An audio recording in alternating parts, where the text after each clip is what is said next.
How to hide collection in Shopify. So hey guys, today in this video, I'm going to tell you how you can hide your collection in Shopify. So your collection is actually your products or a collection of your products in your Shopify store. So in order to hide it, you just need to watch this video, and by the end of it, you'll completely know how to do it.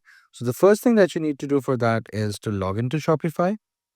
And once when you do, for login, you just need to put your email address and your password, and you'll be good to go. There's also a paid version of Shopify, but you can also use it free for some days. After some days, the trial will end, and then you'll have to pay for Shopify. So once when you're at this home page, you need to go on products. And once when you go on products, there's collection right here. You need to click it. And here you can see all your collections. So I have this collection, so I'm going to click it right here. So, this is the collection page. You can change the name of the collection. You can write a bit description about it. What's your collection about? What's the product portfolio that is contained in your collection? You can see it's right here, the products that you have in your collection. Right now, I have Plastic Land.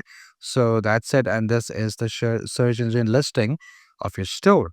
So, for the video, what you need to do is you need to click here on Manage, and then you need to deselect both of these things right here.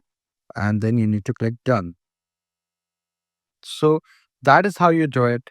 That is how you actually hide your collection on Wix.com. And once when you go back, once when you click save, once when you click save right here, and then you go back to home page, then your collection will not be visible at all. So let's just do it for the time being. I've clicked save, and then I'll go back to the home page. Then I'll go back to products, collections, and here you go.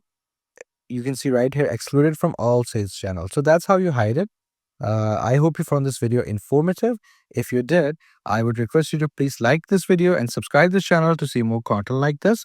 I'll see you in the next one.